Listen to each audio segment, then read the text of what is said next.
Listen while the makers of Rexall drug products and 10,000 independent Rexall family druggists bring you Dick Powell as Richard Diamond, private detective.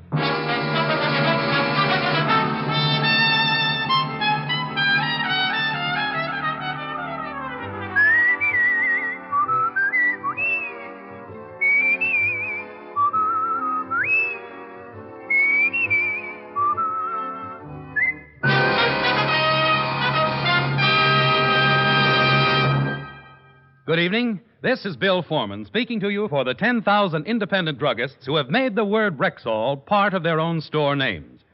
They've done that because they recommend and sell the 2,000 or more drug products made by the Rexall Drug Company. This evening, we want to call your particular attention to Rexall's exciting two-page ad in this coming week's issues of Life, Look, Collier's, the Saturday Evening Post, and in the current issue of Farm Journal. One page is devoted to 10 great new health aids, developed and perfected in Rexall's world-famous laboratories, and now available at Rexall drugstores everywhere. The other page features 10 headline bargains, available all during the month of July, plus 53 additional values in Rexall money-back guaranteed products. So remember, for new and better health aids, for timely household bargains, be sure to check Rexall's sensational two-page spread in this coming week's issues of Life, Look, Collier's, the Saturday Evening Post, and the current Farm Journal. Good health to all from Rexall. Now, your Rexall family druggist brings you a transcribed half hour with Richard Diamond, private detective, starring Dick Powell.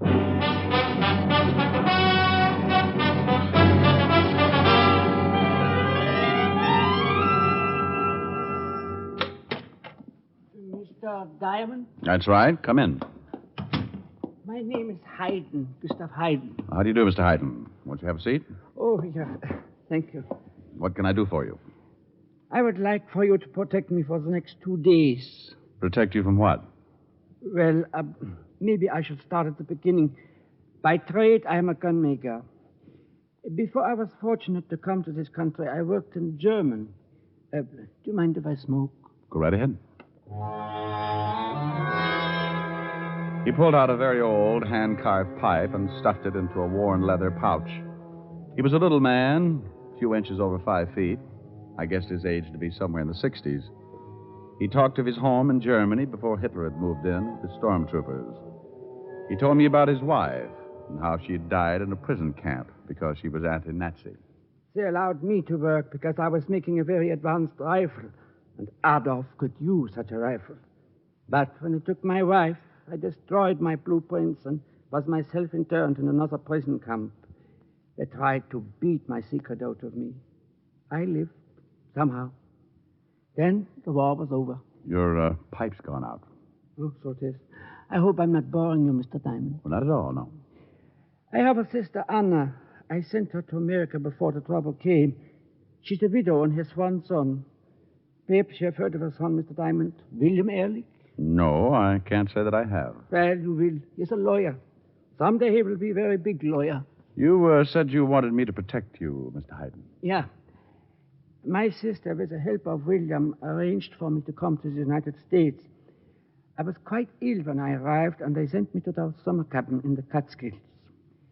I soon was better and took great pleasure in this place, so they have allowed me to stay at the cabin and make it my home. See. Willie even made for me a complete workshop at my disposal, and in the last 2 years, I've occupied myself with my old trade. Making guns? Yeah. I have finally produced my new rifle, Mr. Diamond, and someone has tried to steal it. Well, if somebody's trying to steal it, you should go to the FBI or the police. I think of that, Mr. Diamond, but it would involve my sister and her son. I'm not sure how good this rifle is until after I test it. And I don't wish to have my family involved unless the rifle is a good one. Have you any idea who might have tried to steal it? No. How long do you want protection? Only for 2 days while I test the gun. And then I want somebody to go with me to the right people so I may show the rifle to them. Well, I charge $100 a day in expenses, Mr. Hayden. I have no money, only what Billy gives to me each month for living costs, but if you will take a chance with me, Mr. Diamond, that the rifle is a success, I will see you are well rewarded. And if the government doesn't want the rifle? Then, like myself, I'll have lost such your time and effort. Where's the rifle now? In my shop in the Catskills. Well, if somebody's already tried to steal it, aren't you taking a big chance? Oh, such a caretaker, sir. My nephew hired him when I moved in. Where was the caretaker when the attempt was made to steal the rifle? We were both asleep. I heard a noise in the shop and went out to see. Albert, that's the caretaker, heard it also. We both got to the shop about the same time. Whoever it was, we must have frightened him away, but someone had been there. The window was open, and much of my equipment had been moved. All right, Mr. Hayden, I'll gamble with you. Oh, thank you, Mr. Diamond, thank you. I'm going to see my sister now, but I will meet you at the ticket window 11, Grand Central Station, at 8 o'clock.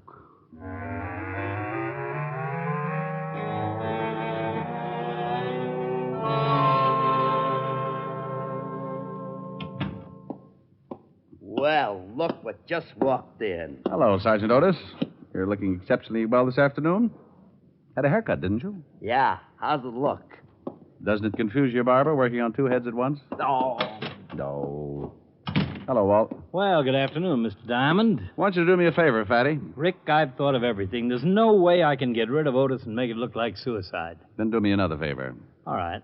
Check on a man named Gustav Hayden, German citizen. Been in this country for a couple of years. What's it all about? Confidential. Like to tell you, but I can't. Okay, I'll see what I can find out for you. Thanks. I've got to take a little trip tonight around 8.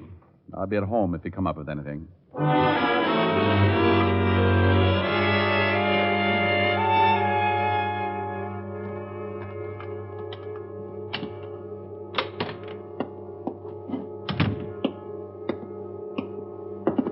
Hey, what the...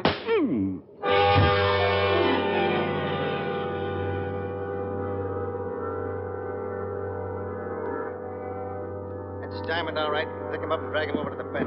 Sure. Okay. Put him up on the bed. A heavy son of a gun. Wake him up. Come on. Come on, wake up. Here's one. Hey, he's coming around. Yeah, he's with us. Okay. Now, don't try to get up or we'll have to belt you again. Oh, what's this all about? We want the plans. Oh, you do, huh? And we're going to get them. I guess I'm in a hole.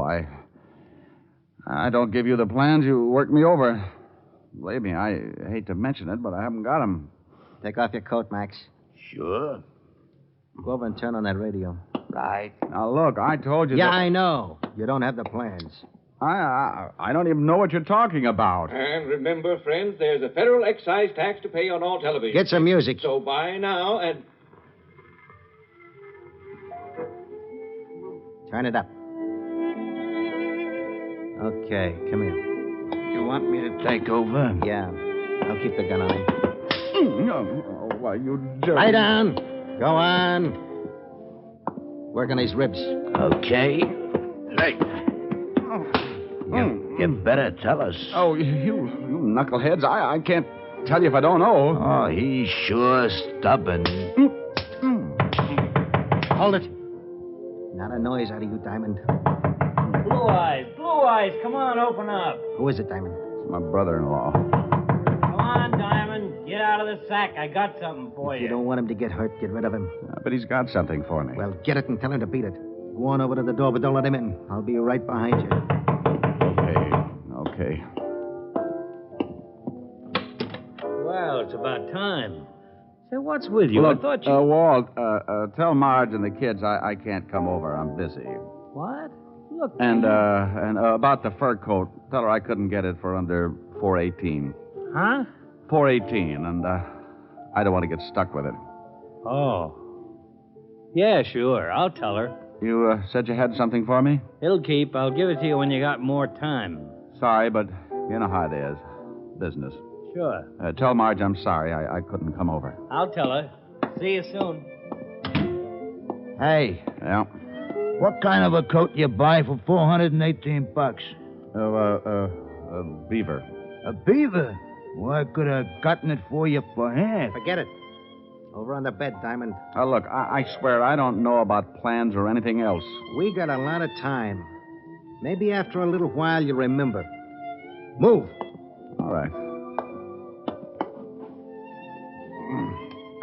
Now, let's see. Where was I? Oh, yeah. Come on, Diamond. The plans the little guy gave you. Sorry, I wish I could help. We know the guy came to your office an hour ago. If he didn't give you the plans, he told you where they are. I had one customer in the office today. Yeah, and what did he want? Max? Look. It wasn't anything about plans. What was it? Again, Max.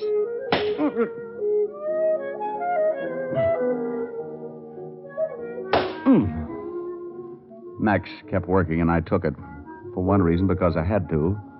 For another, I knew Walt had gotten a 418 tip. In police code, that meant a slugging. It was sooner than I expected. I looked over at the open window at the back of the room, and there was Walt, looking in from the fire escape. Come on, Diamond. I'm getting tired. And I feel rested, huh? Okay. Drop the gun. Hey, look out! Rick. Okay. Here. Get this guy off me, Walt. There. Oh, thanks. Well, this one's had it. You got both of them. This one tried, and the other went for his. They're both dead. Oh, turn off that radio, will you? Okay. Why were they working you over? Well, they wanted something I didn't have. Something they thought my client gave me this afternoon. Gustav Hayden? Yeah. You find out anything about him? Well, nothing incriminating. Got a whole background on him here. I'll read it on the way down to Grand Central. Hayden didn't want the law in on this, but with 2 men dead, as far as I'm concerned, that puts it right in your lap.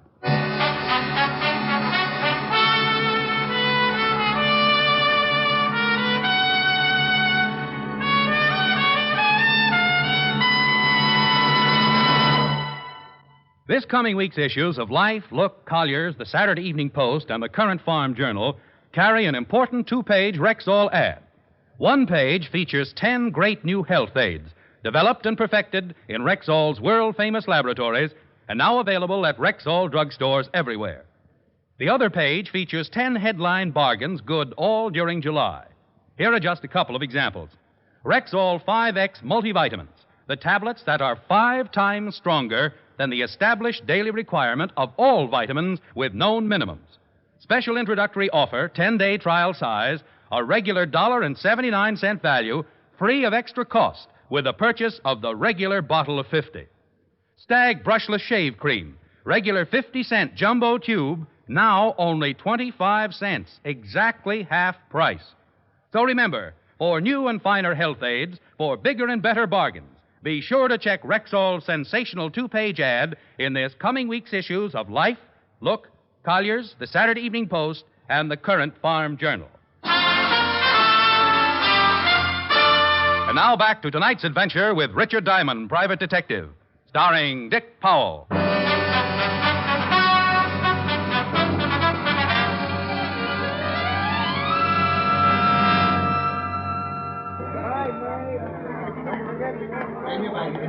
Well, this is it, Walt. I was supposed to meet him here with the ticket window. Oh, where is he? I don't see him. This is ticket window 11. Mm-hmm. Let's give him a few minutes. And we gave Gustav Hayden more than a few minutes. At 8 o'clock, we were still waiting. At 8:15, the train Hayden and I were supposed to take pulled out. You stood up. Yeah. Let's check with the ticket seller. Pardon me, sir.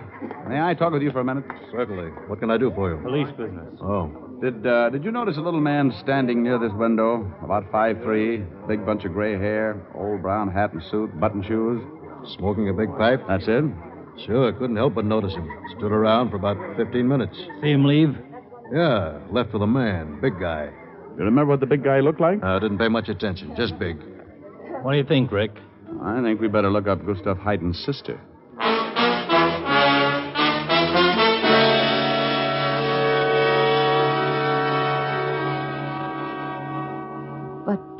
What is this all about, Lieutenant? Gustav left for the train station an hour ago. He was going back to the mountains. Now, it's nothing to be alarmed about, Mrs. Ehrlich. He just didn't take the train. Are you certain? We checked. But I still don't understand. Mr. Diamond, what is your interest in my brother? Well, he retained me this morning to protect him. To protect him? Protect him from what? Well, Mr. Ehrlich, he said someone was trying to steal a new rifle he was developing. A new rifle? A gun he started designing a long time ago in Germany. He never told us anything about it. Well, I don't believe he wanted to involve you until it was all finished and tested. If it was a success, he was going to turn it over to the government. He certainly kept it a secret. I helped him fix up a workshop, but I just thought it was to keep him occupied. An old man, you know, wanted to keep him busy. And Mr. Diamond, you think something's happened to him because of this rifle? Well, maybe not. But if you hear from him, please contact Lieutenant Levinson at the 5th Precinct Police Station.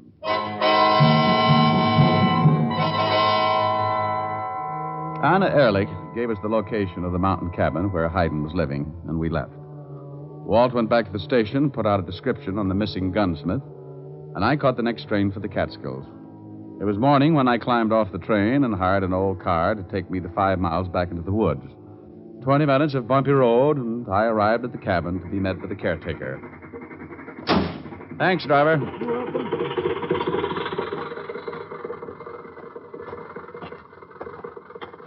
You want something? Oh, yes, Mr. Hayden. What did you want him for? He's here. Well, didn't you think he'd be? I'd like to talk to him, please. I don't know. He's in kind of a strange mood. Came in about 4 this morning, acting like he'd seen Albert, yeah, Mr. Hayden. show the gentleman in. Yes, sir. That will be all, Albert. Yes, sir. Well, Mr. Diamond, what are you doing here? I saw your sister. You talked with my sister? That's right. Your face is bruised. 2 men beat me up. Mr. Diamond, I did not meet you at the station because I changed my mind. I'm so sorry you made this long trip, but I have no need for your service. No? What changed your mind? I decided not to go on. Who was the man you left the station with, the big man? The ticket agent saw you. Oh, he must have made a mistake. This is police business now, Mr. Hayden. Please leave. I can't. I want to know what this is all about. Please, I can't tell you. I'd like to see your rifle, Mr. Hayden. Mr. Diamond, I don't care what has happened. I cannot allow you. Mr. Hayden, you might as well cooperate. If I leave here, I'll leave with you. Oh, no. You don't know what it would mean. Look, the 2 men who beat me up are dead. There's a dragnet out for you. Now, if you want me to help, maybe I can do you some good. It's up to you. I must think. Okay. But while you're thinking, I'd like to see that rifle. Of course. I keep it locked in this closet. All that's left is to test it. Beautiful. I'd like to fire it. I have decided to tell you everything, Mr. Diamond. And I'm glad. You were right about the big man I was leaving the station with. He warned me to forget my dealings with you and not to call in the police. Then he drove me here and demanded the rifle and the plans. I told him the rifle was not nearly finished, but I gave him a set of blueprints and he left. Then they've got the plans? They have some plans. I expected something like this, and I drew up several sets of blueprints that will be no good to anyone. But I don't know what to do now. My sister and her son are in danger. The first thing we've got to do is get hold of Lieutenant Levinson and tell him I found you. He'll give your family an armed guard if necessary. But we don't know who these men are, who they're working for. You can't guard my sister and nephew forever. That's a matter for the FBI. We've got 2 dead bodies to identify. They might give us a lead. Oh, somebody just drove up. We can see from this window. You know the car? Well, it looks like Willie's car. Oh, it is your nephew. Oh, why did he come here? Willie! Oh, Uncle Gustav, we've been worried sick. We couldn't wait to hear from Mr. Diamond, so I drove up. Mother's beside herself. Oh, sorry, Willie. I should have notified Mr. you. Diamond said you left the station with a man. We'll tell you all about it on the way back, Alec. I've got to put in a call to the lieutenant and tell him to call off the dogs. The telephone is in the other room, Mr. Diamond. Thanks. I'm sorry to make all this trouble, Willie. I couldn't do anything else. What's this all about? Mr. Diamond mentioned something about a new rifle. I was going to tell you, but I wanted to wait until I was certain of its performance. But you certainly should have told me. I could have helped. So to that, but If the Hello? rifle was no good, it would harm your career. Hello, operator. Uncle Gustav, you think that would have made Operator. What have to me, after all you and Anna have done for me? Oh, Mr. Diamond. Hey, the phone's dead. What? We've never had any trouble with it before. That's what I was afraid of. Where's that caretaker? He was here a moment ago. Albert! Albert! Yes, sir. The phone's dead, Albert. Well, it was working all right a little while ago. I called the store and ordered some groceries. Come on, you're going to show us those phone lines.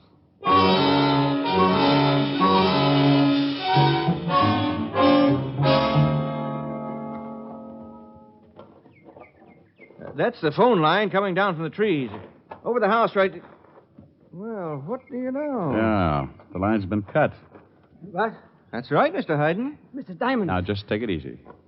Mr. Ehrlich, we're all going to pile in your car and get out of here. Wait. Don't you see what this can mean?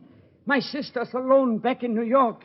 You can't reach the police to give us the necessary protection. Well, we certainly can't stay here. We must. I can't take a chance on my sister's life. I will give them the rifle and the plans. Oh, don't be ridiculous. If you give it to them, you don't think they're going to let you live, or for that matter, let any one of us get out of here alive. I'm an old man. It doesn't matter. Sorry. We're all getting into that car. No, Mr. Diamond. I cannot. Wait a minute, Diamond. In a way, he's right. My mother's life is important also. I can appreciate that, Mr. Ehrlich, but we're only presuming she might be in danger. We know that your uncle is, and that rifle's too important. I won't leave. Well, I'm afraid you'll have to, and I wouldn't like to use force. Now, come on. All of you get in that car. Wait just a minute, Mr. Diamond. No one's leaving this cabin. Look, Ehrlich. You look. Really? You don't have to use a gun. I'm afraid I do, Uncle. But you can't. Shut up and get over there with Mr. Diamond. Really? Shut up, you old fool. Get over there. You better do as he says. But I don't understand. It's not too hard to figure out. Albert, Yeah? go and get that rifle. Well, now, wait a minute. Go and get the rifle. Look, I'm the man you've been expecting. You? Of course. Do you think I would have hired you as caretaker unless I knew you were working with us? Now go bring that rifle. Yes, sir. Really? You are behind all this? Oh, now, don't be so naive, Uncle. I've been with the party for years. The party? Certainly. You didn't think we were a bunch of thugs, did you? There's a difference? That's all right, Diamond. Enjoy yourself. You don't have too long. I simply can't believe it. And Anna? Mother knows nothing about it. She couldn't understand. And Albert telling everything I did. That's how they kept such close tabs on you, Mr. Hayden. They tried to get the gun first by stealing it. When you came to my office, they thought you'd given me the plans and sent two of their strong arms to beat it out of me. That didn't pay off, so they had you picked up at the station. You gave the big man the wrong plans, and up came your sweet little nephew. But why didn't Albert just steal it? He could have many times. You'd have been the first one suspected. Quite shrewd, Mr. Diamond. Oh, yeah, I'm a dilly. You played it pretty cozy, too, Ehrlich. Even your own man didn't know you were running the show. Here it is, Mr. Ehrlich. I brought some shells in case you wanted to see it work. Good. Well, Uncle, I suppose you're just as interested in the performance of your rifle as I am. You can try it right here, Albert. Yes, sir. Pick a good target. Walk down the road about 100 yards and see if you can kill Mr. Diamond on the first shot. Really? Now, relax, Mr. Hayden. There's nothing we can do about it. You are completely right for the first time, Mr. Diamond. Go ahead, Albert. Move away, Uncle, and if you try anything, Mr. Diamond, then I shall have to shoot you. Move away, Uncle. No. I think I should stand with my friend. Mr. Hayden, please. I am sure they don't intend to let me live anyway. Oh, on the contrary, Uncle. We were planning a long voyage for you. We know of a place that could use a man of your talents. I see. I prefer to stand with my friend. Very well. Albert. Yeah? Don't do it, Mr. Hayden. After Mr. Diamond, Mr. Hayden. Both of them? First, Mr. Diamond, then my uncle. Okay. It's good enough. No, move farther down. I want my uncle to see how good his gun really is. Okay. But the first couple of shots might be off. This thing hasn't been zeroed in yet. Mr. Hayden, please get out of the way. Is it all right if I smoke my pipe? Oh, certainly. There's nothing like a good pipe and good tobacco. Did you ever see Germany before the war, Mr. Diamond? No. In the spring, beautiful. I used to take long walks and smoke my pipe. I can't complain. I have some wonderful memories. You ever see Hell's Kitchen in the middle of the summer? No. Stinks. It's okay. Well, Mr. Diamond? Get it over with. That's fine. All right, Albert. I hope to talk with you again, Mr. Diamond. Someplace. You're a nice guy, Gus. Mr. Diamond. Is he dead? Oh, I don't know. I'm still too scared to find out. You're scared? I didn't know whether I could hit him or not. You've made a fine rifle, Mr. Hayden. Mr. Diamond, he shot Willie. He wasn't even trying to hit you. Oh, I think I'd better sit down. But I don't understand. Oh, wait until good old Albert gets back here. I think you'll find out he's more than a caretaker, bless his little heart.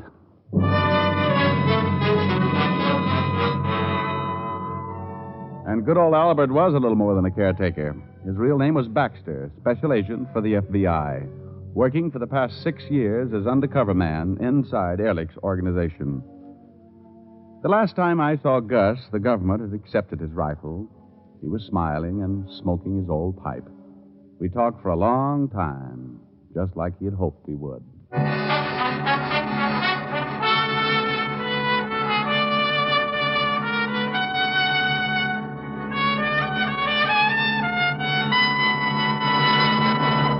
This time of year, no woman wants to spend endless hours caring for her skin and makeup.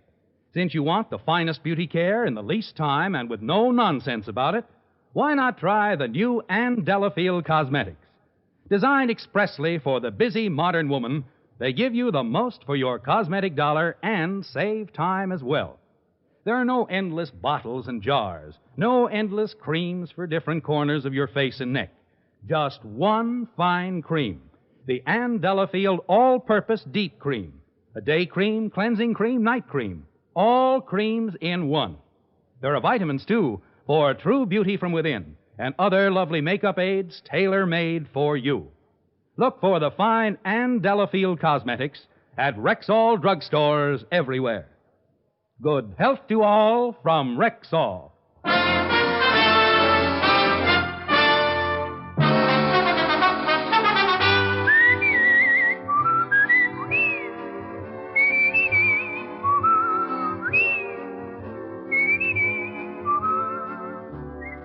Richard Diamond, Private Detective, stars Dick Powell in the title role and was written by Blake Edwards with music composed and conducted by Frank Worth. Dick Powell directed the RKO production Split Second, which is now in release, and his latest film appearance was in the Metro-Goldwyn-Mayer award-winning The Bad and the Beautiful. Heard in tonight's cast were Arthur Q. Bryan, Wilms Herbert, Ben Wright, Jack Crucian, Virginia Gregg, Don Diamond, and Lillian Bayef. Richard Diamond, Private Detective, is transcribed in Hollywood by Jaime del Valle.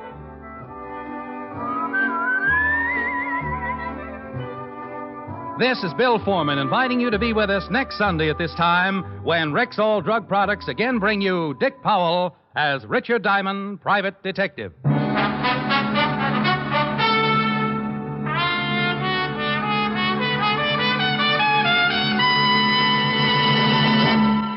Remember, for new and better health aids, for bigger and more useful bargains, check Rexall's sensational 2-page ad in next week's issues of Life, Look, Collier's, the Saturday Evening Post, and in the Farm Journal. You can know better health. You can save money.